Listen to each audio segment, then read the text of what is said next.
Today we're in Playa Fañabé and we're in a complex called Yucca Park, and it's a fantastic complex. It's about a minute's walk just down a pathway down to Playa Fañabé beach. It's right in the centre of some quality cafes and bars and restaurants, and there's a supermarket. It's a proper supermarket, not a corner shop, right on the doorstep as well. Today we're going to be looking at a one-bedroom apartment that's had a total refurbishment throughout with new kitchen and bathroom. Let's have a look around. So as we come in through the main door, on the left-hand side, we've got a fully fitted bathroom that's been recently refurbished.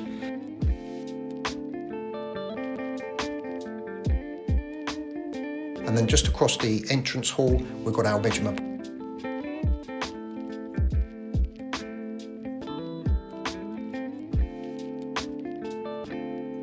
Plenty of room on top of the wardrobes to store even more stuff.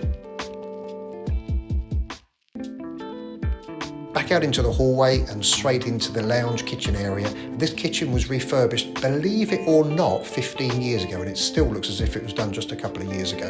And then a nice bright lounge and a sliding door out onto this sunny terrace.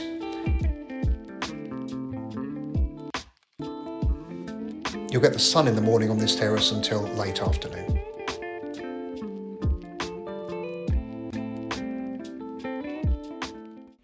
So that's our one-bedroom apartment in Yucca Park, Playa Fañabé. If you wanted more information, you know how to get hold of me. Thanks for watching. We'll see you in the next one. Cheers for now.